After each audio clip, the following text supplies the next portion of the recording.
All right, guys, doing a Kimura from top of cross sides. I want to use whatever hand is closest to his wrist.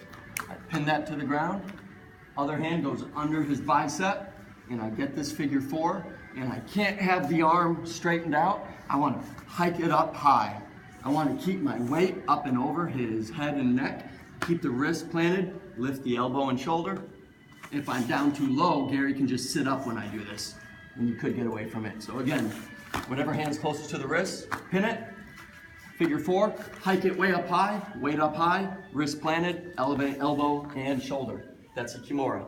Americana, whatever hand's closest to the wrist, gets wrist control. Again, underneath the bicep, grab the figure 4. If his arm's out here, there's a lot of slack in it. So to get this quickly, I bring it in close to the ribs and lift that elbow. Quick tap.